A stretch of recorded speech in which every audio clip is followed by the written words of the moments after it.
The views expressed on Science for the People are not necessarily the views of this station, its affiliates, sponsors, or advertisers. This week on Science for the People, we're talking about fire, in particular wildfires, how they spread and how we manage them, but also the deeper history of wildfires on our planet and how they've been shaping our world for a long, long time. Later, we'll check in with one of the organizers of this year's March for Science, happening April 14th. But first, let's talk wildfires with a geologist. Hello and welcome to Science for the People. I'm Rochelle Saunders. With me is Andrew Scott, an Emeritus Professor of Geology at Royal Holloway, University of London. He has co-authored and edited several academic books on fire, including Fire on Earth, An Introduction, and published over 225 papers. His newest book is called Burning Planet, The Story of Fire Through Time. Andrew, welcome to Science for the People. Thank you very much. So I think before we talk about fire through time, let's just get everyone on the same page as to some of the basic kind of fire science. So one of the sections you have in the book, you talk about the kind of different fire triangles and the different kind of models of how fires happen and what fires need. So can you give us a primer on that? Yes, okay. I mean, the basic thing is often people are quite well aware that if there's a fire, how do you put a fire out? You might smother it with water, or you put a blanket over it, or sand or something. So already you've discovered some of the aspects of fire. Fire essentially needs three parts. It needs a fuel, something to burn. It needs oxygen, and it needs heat. And so obviously when you've got a fire starting, you need something like a plant to burn. And then you need a heat source to start it off, and very often in the natural world, something like lightning strike provides a very high intense heat source. And then, of course, what happens is this is a chemical reaction, burning. And so the plant material breaks down into, say, for example, methane or carbon monoxide. It breaks down into component parts. Those gases mix with oxygen, and the oxidative process takes place. But that process, that chemical process, essentially gives off heat and light. So therefore, it's an exothermic reaction. So that provides the heat for the whole process to be a chain reaction.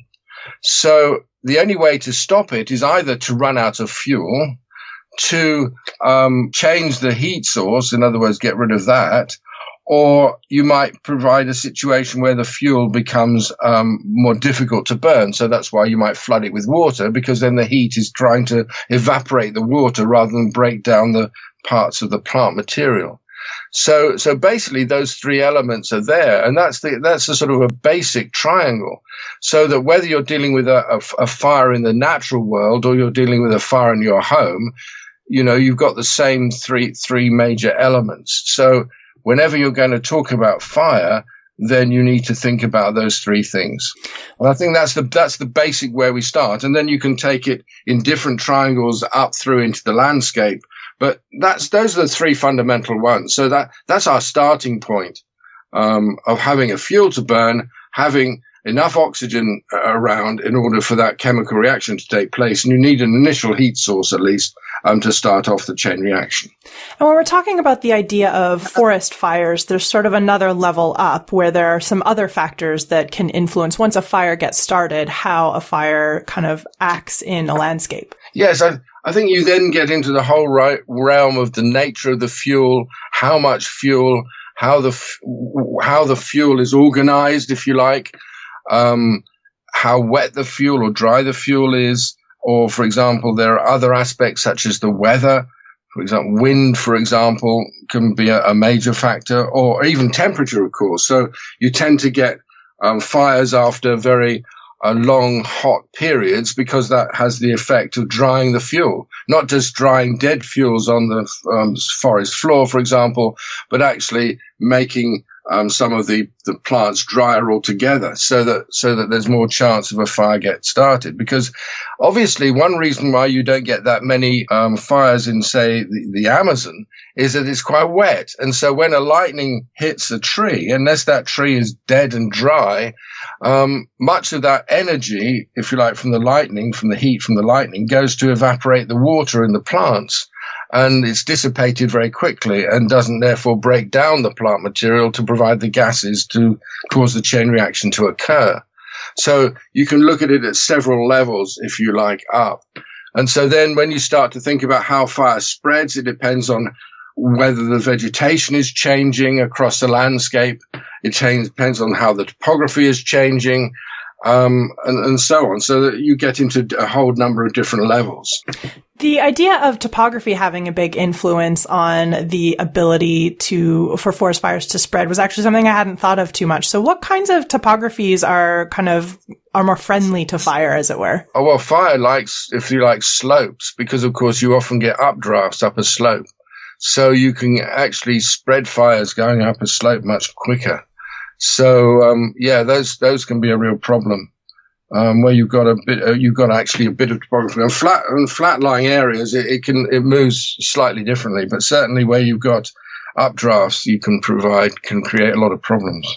The idea of wind as well being a big impact of how forest fires spread is something that might be a bit counterintuitive when we think about how, you blow out a candle on a birthday cake, but in the wrong kind of context, wind is a big problem. You look at the other way. What do you do if you've got a fire going out? You sort of certainly blow it briefly, and it reflames. Is because you're adding oxygen. So you're actually be careful, because the blowout of a flame is actually a sudden impact of a way of trying to extinguish the oxygen. But if you take that candle that's sort of glowing and you blow it gently, then actually you can cause it to light again. So, be careful. And don't forget, in California, people will realize the Santa Ana winds are the big bugbear of California fires. It's those winds which can be really quite devastating in allowing the spread and the rapid spread of some of the largest wildfires. I also want to talk a little bit about the different types of wildfires, because we have the idea of surface fires, crown fires, and ground fires. And I think to a lot of lay people, it's just a wildfire. There's not a whole lot of differentiating between what those three are or how they're different. Yeah, they're quite significantly different, because very often fires start as a surface fire. So that means you're burning perhaps dead fuel on the ground. And because that fuel is on the ground, a lot of it may be dead. It would tend to be drier, so it's easier to start a fire in that surface. Those surface fires, depending on how much fuel, can actually burn quite slowly and not too hot.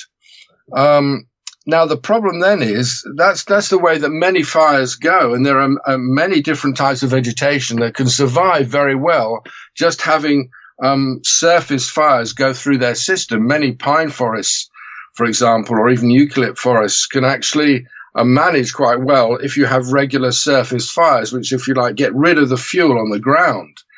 It doesn't actually kill the plant, the main trees in that system.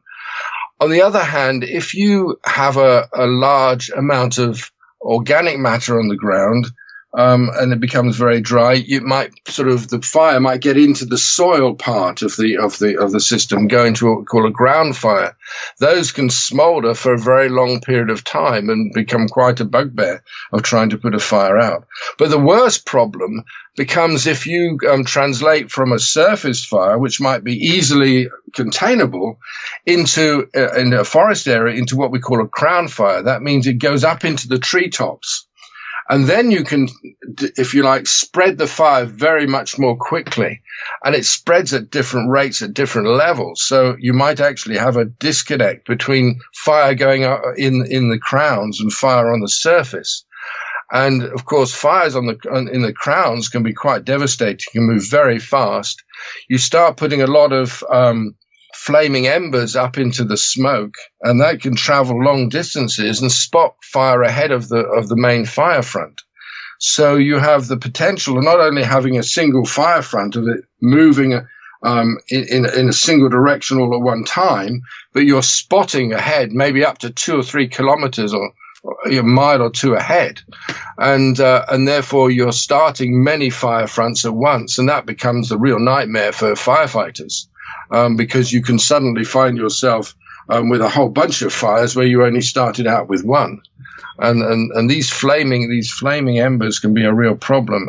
And so if you translate into a crown fire, then you've got a much more serious situation. So I do want to shift gears a little bit and talk about how sort of the fires on Earth throughout deep history, because this is a really interesting and huge portion of your newest book. So how long have fires been happening on Earth? Well, probably for over 400 million years. I think what surprised me was that if you go into a geology textbook, that is looking at the history of Earth or any geology textbook, the one thing you won't find in the index is the word fire, which always surprised me. And I remember it coming home to me a few years ago where I was at a conference in Vienna, and I was talking to an audience which included people who did climate modeling and all sorts of things. And I talked about fire through time, and they expressed the surprise that there was fire before humans. And I think that's very often the case. People don't realize that actually fire has been a natural part of the Earth system for a very long period of time.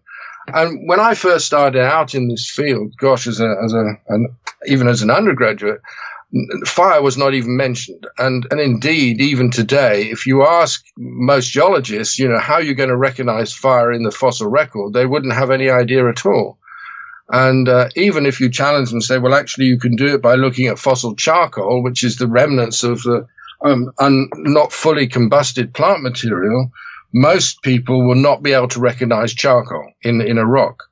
So you're faced with a problem automatically where people just don't realize its significance. Now, when I first started my research as a postgraduate, I discovered some charcoalified conifer leaves. Well, it was very exciting because these happened to be the oldest conifers that had until that time been discovered. But what was more interesting, it turns out, in the long term, wasn't just the fact that I found the earliest conifer. It was that I found it preserved as charcoal. And so I started to think about fire in the particular systems I was looking at. In this case, was about 300 million years ago during the Carboniferous period, which was one of our major coal-forming periods. And people had always thought, well, coals are formed in very wet, swampy areas, and therefore you wouldn't think you would get fire. And indeed, there were publications which said, oh, you can't get fire in swampy areas, which, of course, we now know is not true. You can ask somebody who lives down in the Everglades in Florida if you get fire, and I think you'll find you do. So just because you're in what you might think is a very wet system, it doesn't mean to say that from time to time it doesn't dry a bit and you've got a lot of fuel buildup and you can get fire. So it got me thinking about how fire interacts with vegetation. Then, of course, it becomes quite interesting because not only you've got to think of how you're going to recognize the occurrence of fire, which is mattering finding the fossil charcoal. So you might say, you find these little black bits in the rocks, but what can you do with them? But it turns out that you can do it today with a modern fire. If you look at any of the charcoal, and even if you're not near a fire and you sort of get fire from a barbecue charcoal, and you look at it under a hand lens, and you'll see that the anatomy of the plant is still preserved. Well, that in itself is interesting because if the anatomy is preserved, you can study it, for example, under a microscope or even under something like a scanning electron microscope and work out what was being burned. So now you have two pieces of information. You not only know that there was a fire, you then also know what kind of plant is being burnt, so you know something about the vegetation. The next thing to say is, well, we've already said in talking about our fire triangle that one of the key elements of that fire triangle is oxygen. So one thing you need to have then is a certain amount of oxygen in the atmosphere for fires to actually start and spread. Well, it turns out that some experiments which were done by Andy Watson initially in the 1970s and then through Bob Burner and others through the 1980s, 90s, and then through Claire Belcher and others in the more recent times, it turns out that you need probably at least 15 to 17% oxygen in the atmosphere for there to be fire to spread. So here we have another reason for looking at charcoal. It's actually giving you an idea of atmospheric oxygen through time. And then it turns out that if you increase the oxygen above today's level, which is 21% in the atmosphere, then you can burn wetter plants. So, in fact, it becomes more easy to start and spread a fire. So here we have got a very interesting situation where you can even use the charcoal as an atmospheric oxygen indicator, at least for the last 400 million years. So that would be our starting point, that we can look at the charcoal record, we can see and use that to understand what vegetation is being burnt. And if we can do that, then we can begin to understand how did plants evolve different traits which allow them to cope with fire, or in some cases help promote fire because it helps their different expansion. So that's the way we first start. So our earliest fires, you might think, are not going to happen until you've got plants living on land. So maybe 420 million years ago, or perhaps a bit before, but the plants then were fairly small, so any fires would have been fairly small fires. But so that's where that, if you like, would be our starting point of the story. So charcoal, can you give us a quick primer on why we are left with charcoal after a fire? A little bit more information about how it forms and what it is exactly? Okay. If you think of it as if a lightning strike hits a tree, then there's an initial spot which is affected by that heat process. So that initial spot, there will be the chemical reaction of the breakdown of the cellulose and lignin in the plant tissues. That, if you like, is carbon, hydrogen, oxygen involved in those, the elements of cellulose and lignin. The breakdown products include these gases, as we said, of something like methane and carbon monoxide, carbon dioxide. They mix together with the oxygen to actually combust. And then for that combustion reaction creates more heat. Well, that heat will travel into the tree. So there's, if you like, a front of oxidation, of alteration in that process. Now, in other words, the whole of the tree doesn't suddenly get combusted. It moves through the tree. So that's why if you started burning a plant and then put it in water and then you cut it, you'll find that the outside part is gone because it's undergone that full chemical reaction. The next part will be altered, whereby a lot of the organic compounds have gone, but the skeleton of some of the carbon remains, and that's the charcoal. And then you'll get the inner part, which is uncharred. So if you like, you get a charcoal front as that burning takes place.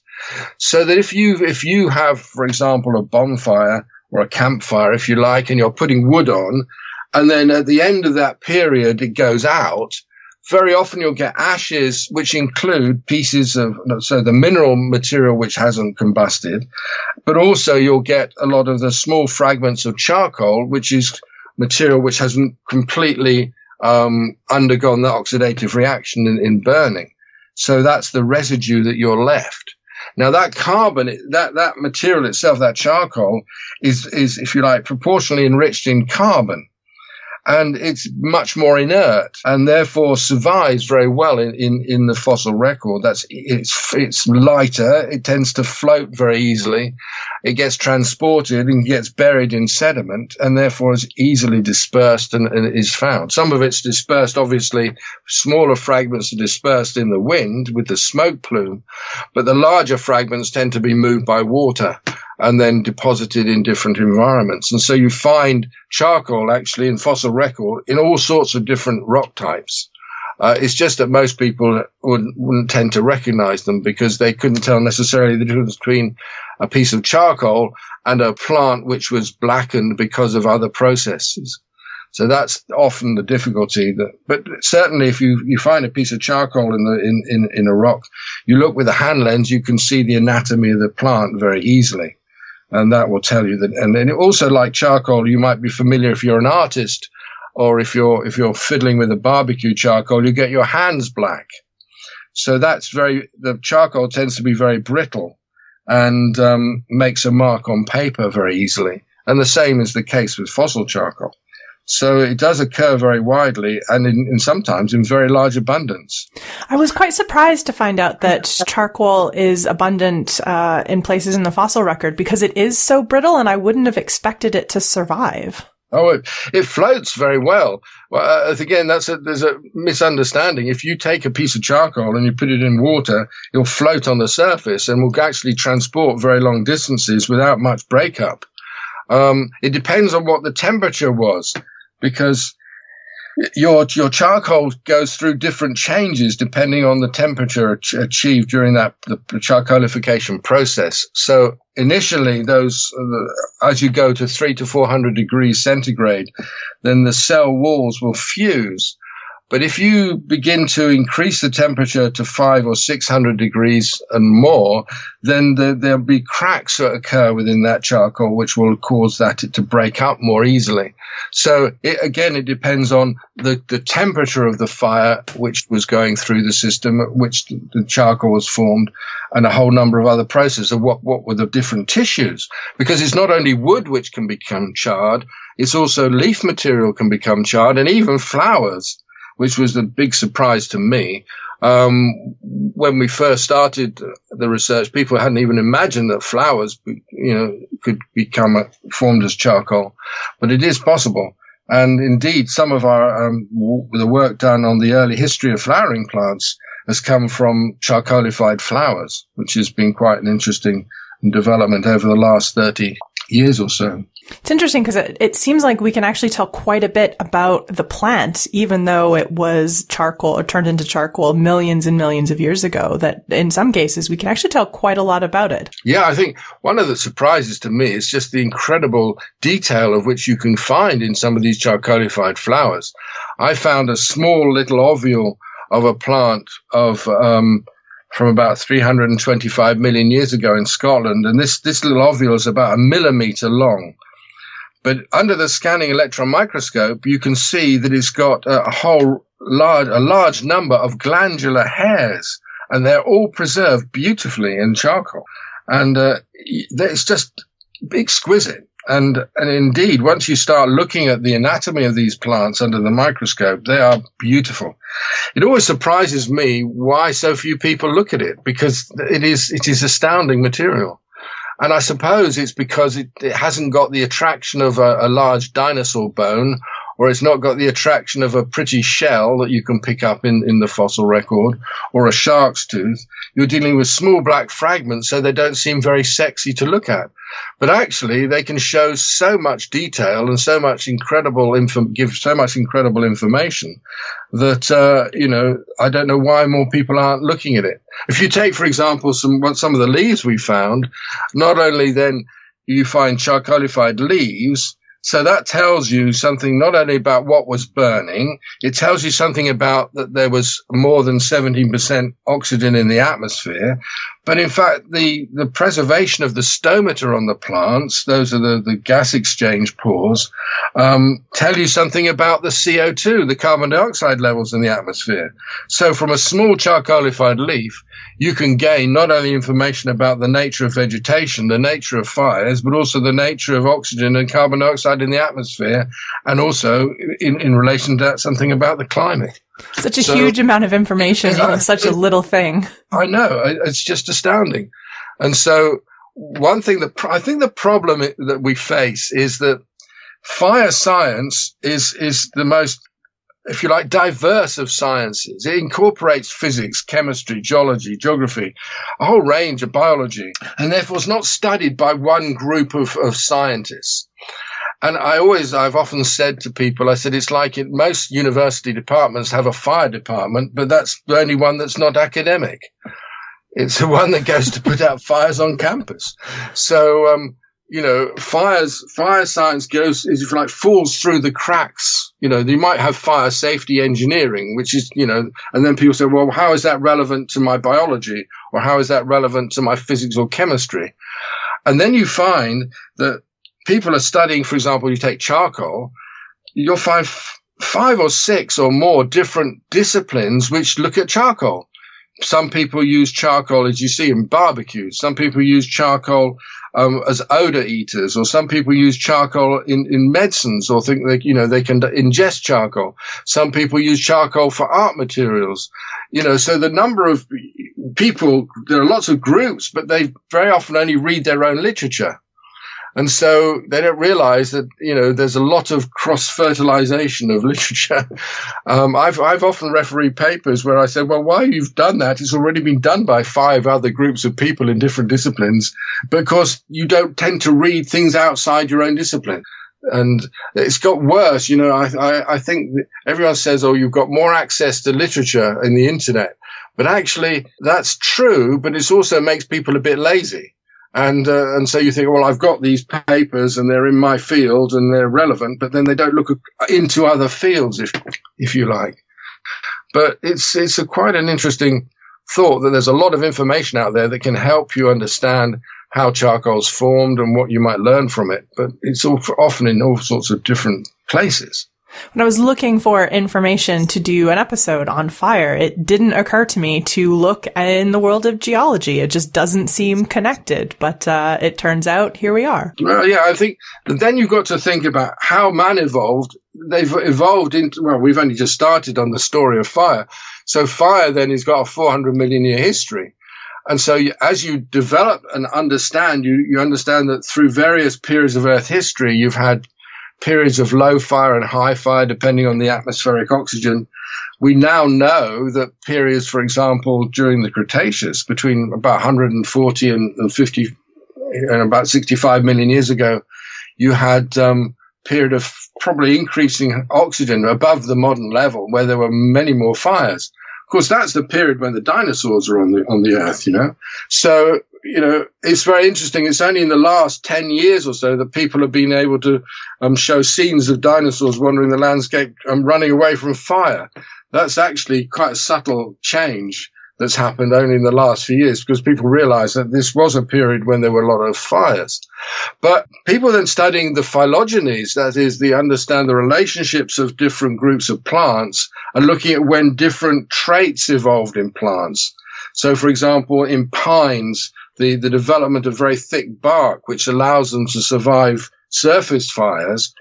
If you look at that, in terms of phylogeny, you find that the origin of that group of plants and developing that particular system was during this period of high fire. In other words, there are many groups of plants which evolved ways to cope with fire, which occurred during that period of high fire during the Cretaceous. So that in itself is becoming interesting, so that you're finding that fire is a very important driver in the Earth system. We now believe that it actually helps regulate atmospheric oxygen. It also helps in terms of development of different groups of plants and animals. So fire has been a major feature of the Earth system before even humans came onto the scene. So that's the first thing to say. And so therefore man evolved in a fiery landscape. I think the other interesting thing in terms of human evolution is that the period we evolved was soon after the development of some of the large-scale grasslands, the savannas. And people get very het up about savanna because, of course, it's where some of our favorite animals live, for example, in Africa. And people don't seem to appreciate the fact that these savannas need fire, and fire to happen very regularly. Because if you have in those grasslands fires going through every 10 years or so, then they actually stay as grassland. If you have a situation which you prevent fire going through those systems, then some of the trees can begin to, if you like, grow above those surface fire systems and change the nature of the vegetation from, if you like, initially an open savanna into a much more closed forest. And so I suppose that's one thing to realize, that man is evolving into this environment where there's a very mixed type of vegetation, where fire is a natural part of the system, and maybe one of the reasons why man got to one of the only groups of organisms to use fire, and certainly the only group of to actually control fire to any extent. So I think that's the first thing to say. The second is that there's been a misunderstanding even in conservation work that fire is a bad thing. Fire gives you also a diversity in vegetation, which gives you not only diversity of plants. There are some plants that do very well following fire. Some need fire. Some of the fynbos vegetation in southern Africa, the Proteaceae and so on, need fire in order to, develop. And some of the flowers are actually conditioned to only open when there is smoke from fire, because their seeds then can be shed onto a bare landscape and actually do very well. So there are some plants which actually take advantage of fire. So I think we have to think fire in a much more diverse way than perhaps people have in the past. I think the other thing to say about, talking about conservation, is that people have often thought that some of these grasslands in Africa, and even, for example, in Madagascar, are kind of degraded forest. In other words, they're given a very poor rap. But now we've realized that many of these grasslands are ancient and they do rely on fire. So in Madagascar, for example, it isn't just the rainforests which have a great biodiversity, but many of the grasslands also have a very distinctive biodiversity, but also they need fire. So whereas the rainforests don't need fire, the grasslands do need fire. So that then becomes an interesting conservation problem. It comes into politics then, because if you think that all fire is bad, you say I'm going to ban fire, then you're going to try and put out fire in systems, and like in some of the grasslands, which need fire.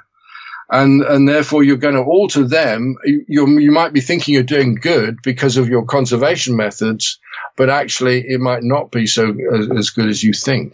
The Madagascar example is, I think, a good one because it speaks very clearly to how complicated the idea of fire management, whether it be fire suppression or creating small fires to help with environments that require them, but how difficult the topic can be to create regulation around, to create a management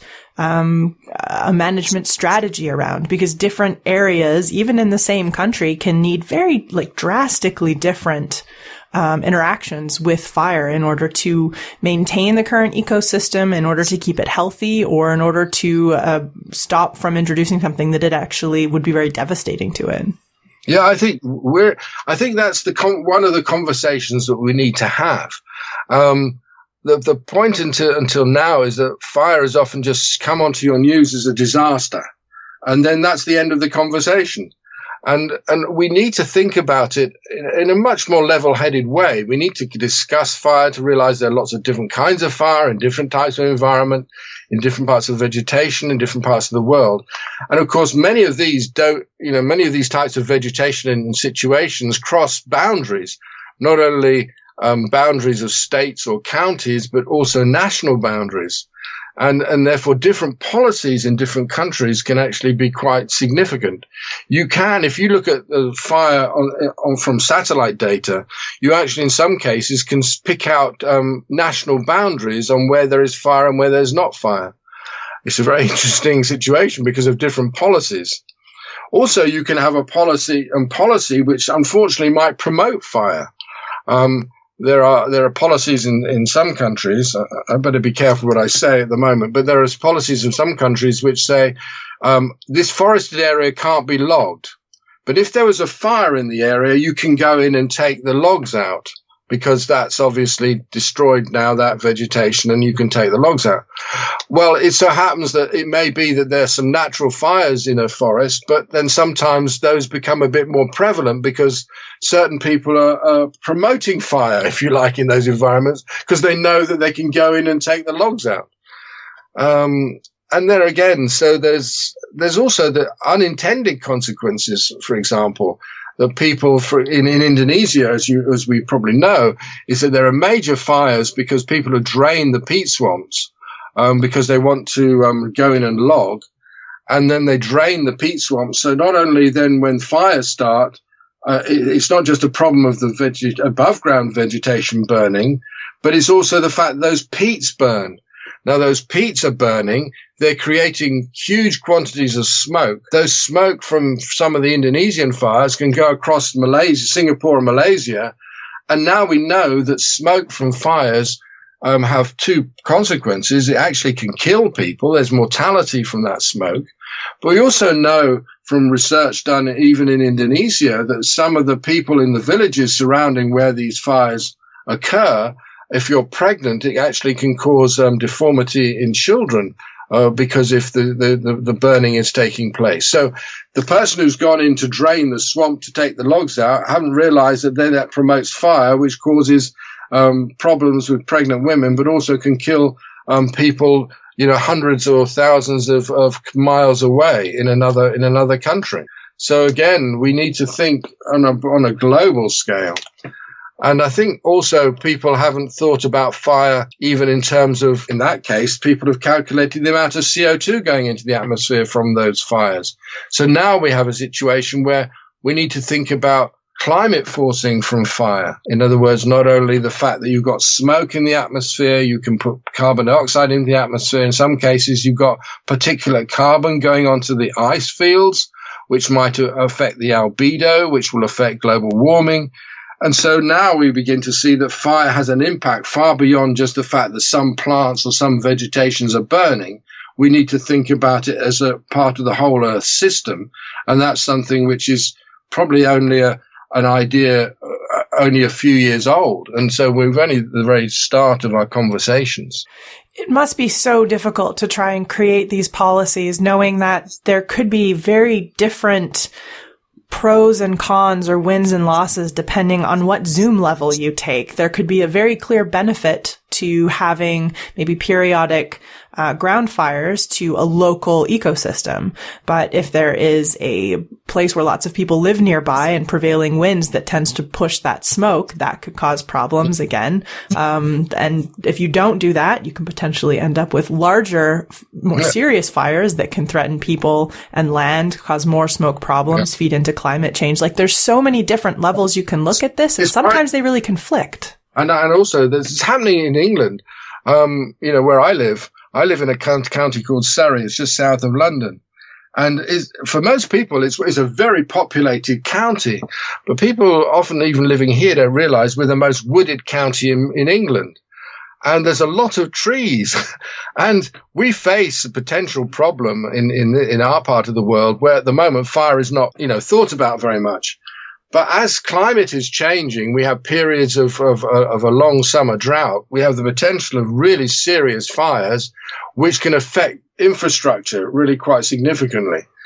And again, it's the same problem. People have stopped, for example, agricultural fire burning, stubble burning, because again, the smoke creates a problem. And again, trying to say, well, actually in Surrey, we need to have a prescribed fire through a forest. Nobody's going to accept that, because, gosh, they're worried about it getting out of hand and burning their homes down. So you do have an issue, but I think you need to sit down now and discuss all the different stakeholders and look at the science, develop the science, get the science more understood. I think that's the first thing and that's one of the reasons why I wrote the book as I did, because I felt that, most people, certainly geologists, have no concept that fire was an important part of the Earth system. And indeed, people even living on our, today in various environments tend to think of fire in a very negative way. And we ought to sort of look at it in a more holistic way. And I think with them we can start some really decent conversations at various levels, not just on a local level, but on a state level and also on a national level, and work out different programs and different, not just terms of policy, but also maybe some research. Because one of the big problems in getting research funding for working on fire is that it's so multidisciplinary and cross-disciplinary. And that is always very difficult. Multidisciplinary work is always a real challenge because people bring different information to the table, but it also means that you have to learn how to talk to each other and learn where those pieces connect. Yeah. I mean, it's one of the things that really changed my life that, in 2007, David Bowman from Australia and Jenny Balch from America put together a group of us, called the Pyrogeography Research Group. Which met in Santa Barbara for several years. And the idea was to take somebody from each of the major disciplines of fire and get them into a room and talk to each other. And so we had people working on the physics of fire, the chemistry of fire, how you recognize fire using satellites, the biology of fire. I was in the geology, if you like, of fire, and so on. So you had somebody in all the different topic areas, and we sat down together, and actually we were put into the room for 2 weeks and said, look, write a paper about how fire works on Earth. So we wrote a paper in Science in 2009, Fire in the Earth System. And then we continued for the next 5 years looking at different aspects of fire and mankind and so on. And it was enormously important for me because it made me think of fire in so many different ways that I hadn't thought about before, and educated me unbelievably. I can't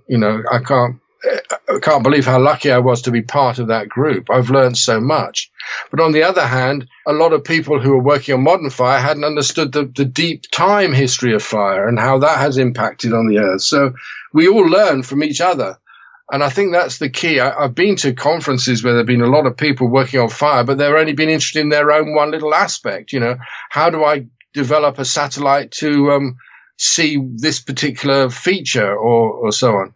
Whereas I think we need to be thinking because we tend to be more comfortable in our own field, either as a physicist, a biologist, a geographer, or a geologist, we tend to stick to our own group and not talk. But I've felt that the importance is to do this on a cross-disciplinary way. So we organized in London a couple of years ago a Royal Society meeting, where we brought people from all around the world, from different countries, from different experience in different aspects of disciplines, to talk about fire and humans and about our interaction, particularly during a period of climate change, of how we are going to cope with fire in the future. And that was really illuminating. And I think that those kind of interactions are great, but we need to take it to the broader public.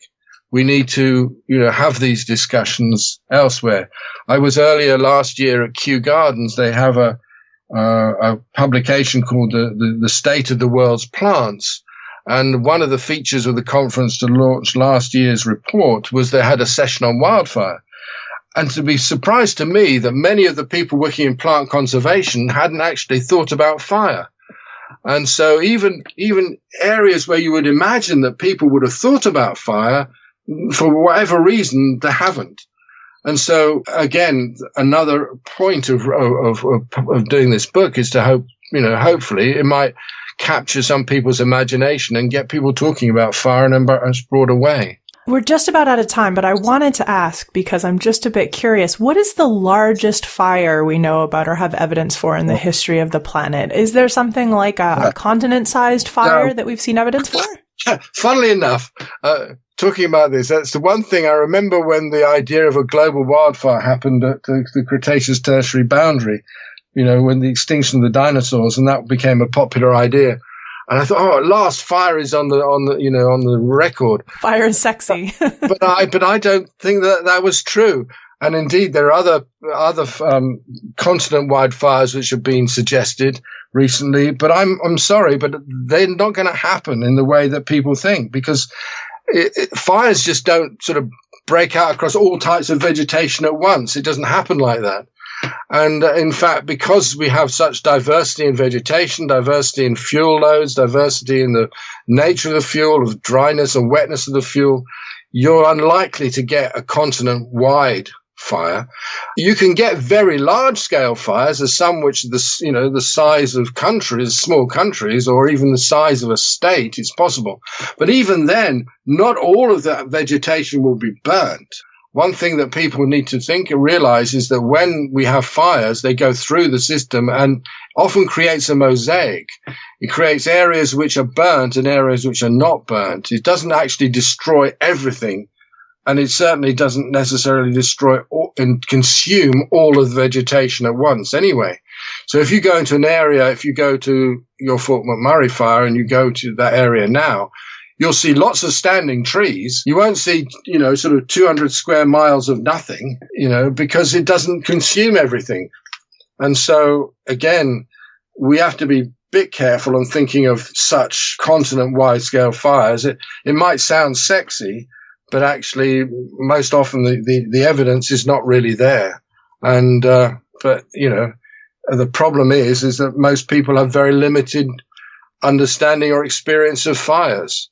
I'm assuming that the advent of satellite technology is giving us a new way to kind of look at fires and how they behave on a scale that we couldn't really see before. Yeah, I think it's transformed how we think about fire. I do believe that over the last 30 years, the idea of getting that satellite data from MODIS and so on has really transformed how we see fire in terms of where it occurs, how frequently it occurs, the maps you now can produce seeing fire on a daily basis or weekly, monthly, or yearly basis is quite astounding. And of course, that data is available online for people to go and see. And I think that's what's very exciting. It's not just a matter of us getting the data, is much more easily available. And you realize the scale, and even seeing now the ability to actually image fires at night on a global scale is quite interesting. I'm assuming as well the ability to watch the regrowth patterns of large-scale areas that have been hit by large fires, to be able to see which parts are recovering, how they're recovering, the patterns by which they start to recover would be quite interesting as well. Yeah, no, it's huge. And I think that we're at a very exciting stage in fire science. We're at a stage where people are getting new toolkits, new ability to look at fire, both in the modern, in the past, in the future, in modeling, in satellite imaging, and so on, that we're now beginning to, I think it heralds a new exciting period in fire science work. And I just hope that it can encourage young people to go into the field, But again, the problem being is, where do you go? Because it's so multidisciplinary. And, but have thought that most of the interesting developments are often at the boundaries of subjects. So, have a bit of excitement, go into something slightly different, and not just follow the same old track, because I think there is a lot to learn for the future. Andrew, thank you so much. Really interesting book and a really interesting conversation with you today. Thank you very much. If you would like to learn more about Andrew Scott or his books, including his most recent book, Burning Planet, The Story of Fire Through Time, you can, as always, find more information on the show notes for this episode, which you can find at scienceforthepeople.ca. We wanted to throw a podcast recommendation your way, since we assumed, dear podcast listener, that you're always on the lookout for another great podcast to plug into, as we are. If you haven't already, we definitely suggest checking out Story Collider. Every episode, you hear true, personal stories told by excellent storytellers about the very real ways science impacted their lives. Hear stories from scientists, writers, comedians, actors, and performers, including some familiar voices you've heard before on this show, including Rose Eveleth, Danielle Lee, and David Dobbs, among many others. I just finished listening to Story Collider's Pi Day special with Ken Ono and Piper Heron, an episode with both laugh-out-loud moments and sobering reflections on the work we still have to do to make science, math, and technology an inclusive space. It's a great episode of a great podcast. Check it out. storycollider.org or search Story Collider in the podcatcher of your choice. Before we end today, we wanted to check in with the organizers of the March for Science in advance of this year's march taking place on April 14th. With me is Dr. Caroline Weinberg, a New York City-based public health educator and researcher. She has worked with a wide range of organizations, from small tech startups to large public health initiatives in the US and internationally. Caroline has developed, established, and run several educational and advocacy programs focused on confronting social determinants to health. She was a co-chair of the first March for Science and is the interim executive director of the March for Science organization. Caroline, welcome to Science for the People. Thanks for having me. So let's start, for anybody who doesn't know, I'm sure that's a small portion of our audience, but just in case, what is the March for Science? The March for Science is a nonpartisan movement focused on advocating for equitable evidence-based policies that serve all communities. It started as a march last year on April 22nd and evolved from that one really powerful viral moment into a lasting movement advocating for science. So how did the march get started last year? Because it did have kind of an interesting origin story. A lot of people being really angry. It it went viral, I think, on like January 24th of last year. And basically a lot of people having different conversations in different social media places kind of spontaneously converged into one conversation. And it took off on Twitter, and the account went from having maybe like 50 followers to 20,000 in a couple of hours, and then kept building from there. And it seemed like and it originally started with an event in DC. And then as soon as the DC event was announced, things started, marches and announcements started popping up all over the world. It was like all of these people had just kind of been waiting and wanting to organize around science, and we're just waiting for kind of that spark that kicked it off. And once that was there, this just incredible wave of passionate advocates, and it turned it into a remarkable event. So interesting to me, the conversation that's happened over the last couple of years. And we saw this a little bit in previous years in Canada, because Canada has had its own trials and tribulations, specifically with the previous federal government and science funding and concerns around how science was being used or not being used. But it's been interesting to see over the last year and a half, this growing interest in science as political, in the political backings of science and how important it is to our political system. And I think that's interesting in part because there's a lot of scientists out there that really resist anything political and try and separate the two. Yeah. When the march first took off, there was a lot of conversations around how science should stay out of politics, and science is not political, and we're going to violate the sacred public trust in scientists as objective if we dare to kind of acknowledge that science is a political issue and that scientists should be involved in policy. And what we learned over the course of the march, as we built this incredible coalition of partners and advocates that ran across the entire spectrum. I think 25% of the people who attended the march were scientists, and the rest were non-scientists.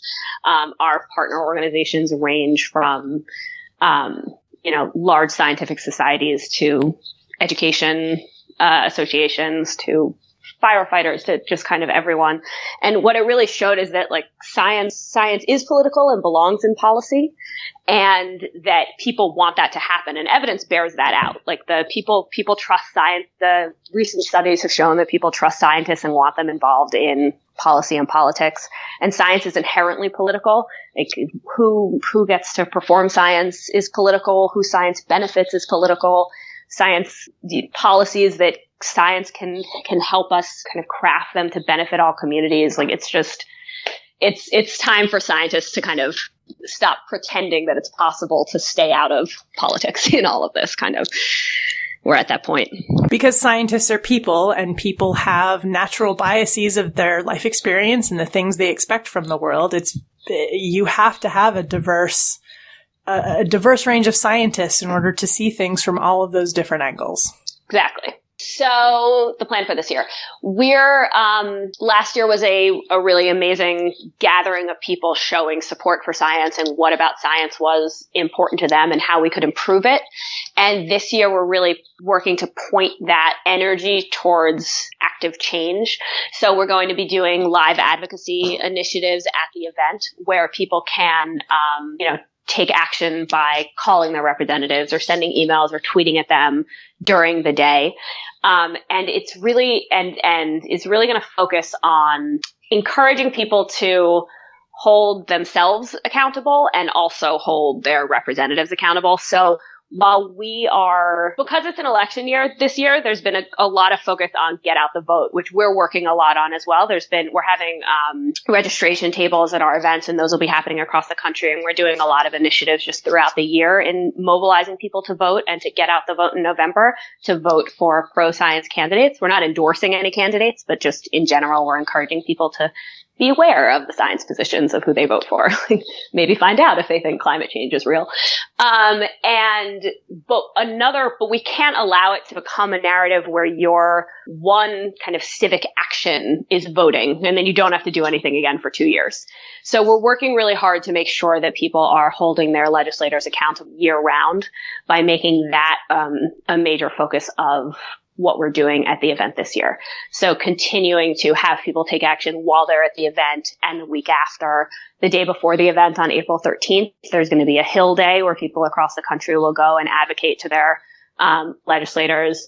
We're really just trying to make sure that people continue to make sure that science is part of the conversation. And that's really the focus. One of the things that we're focused on at this event. And it's also Citizen Science Day.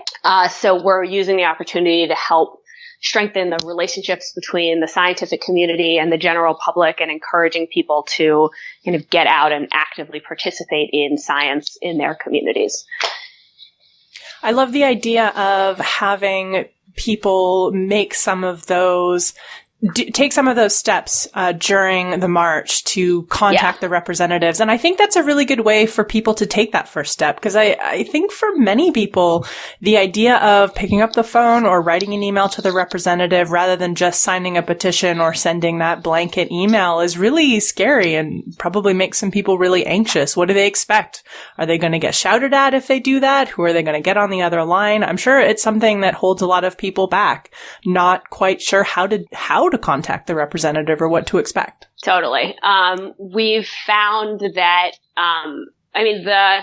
it's very easy to get frustrated because you feel like you're shouting into a void sometimes. And so we work with a couple of different organizations and companies to develop platforms that make it easy for people to contact their representatives. So it used to be that you would have to, go to the .gov websites or whatever the equivalent is in different countries and hunt down the contact information and call them and kind of be fumbling around a little bit.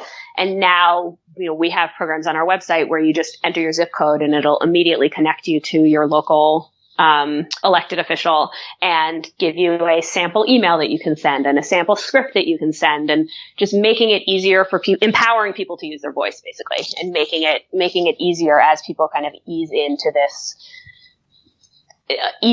advocacy, which is a new phenomenon for a lot of people. I mean, the events of the last year have greatly motivated a lot of people who used to kind of not be involved, and we're trying to make it easy for them to participate and use their voices.